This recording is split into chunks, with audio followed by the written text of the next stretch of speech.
Love അന്ന അവ്വലക്കും വആഖിറക്കും വഇൻസക്കും വജിന്നക്കും കാനു അലാ അത്ഖാ ഖൽബി റജുലിൻ വാഹിദിൻ മിൻകും മാ സഅദ ദാലിക ഫീ മുൽക്കി ശൈഅ.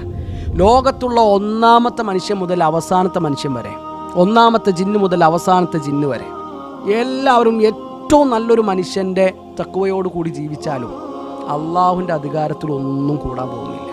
ലോകത്തുള്ള മുഴുവൻ മനുഷ്യന്മാരും നിസ്കരിച്ചു, എല്ലാവരും നോമ്പെടുത്തു, എല്ലാവരും ഈമാനുള്ളവരായി. അതുകൊണ്ട് അള്ളാഹുവിന് എന്തെങ്കിലും മെച്ചമുണ്ടോ? ഒന്നുമില്ല. ലൗ അന്ന അവ്വലക്കും വആഖിറക്കും വഇൻസക്കും വജിന്നക്കും കാനു അലാ അഫ്ജരി ഖൽബി റജുലിൻ വാഹിദിൻ മിൻകും മാ നഖസ ദാലിക മിൻ മുൽക്കി ശൈഅ. സുബ്ഹാനല്ലാഹ്. ലോകത്തുള്ള മുഴുവൻ മനുഷ്യന്മാരും മുഴുവൻ ജിന്നുകളും ഒന്നാമത്തവൻ മുതൽ അവസാനത്തവൻ വരെ ഏറ്റവും വൃത്തികെട്ട ഒരു മനുഷ്യൻ്റെ ജീവിതമാണ് മുന്നോട്ട് നയിച്ചത് എങ്കിലും അള്ളാഹുവിൻ്റെ അധികാരത്തിൽ നിന്നൊന്നും കുറയാൻ പോകുന്നില്ല. നമ്മൾ നന്നായാൽ നമുക്ക് നന്ന്.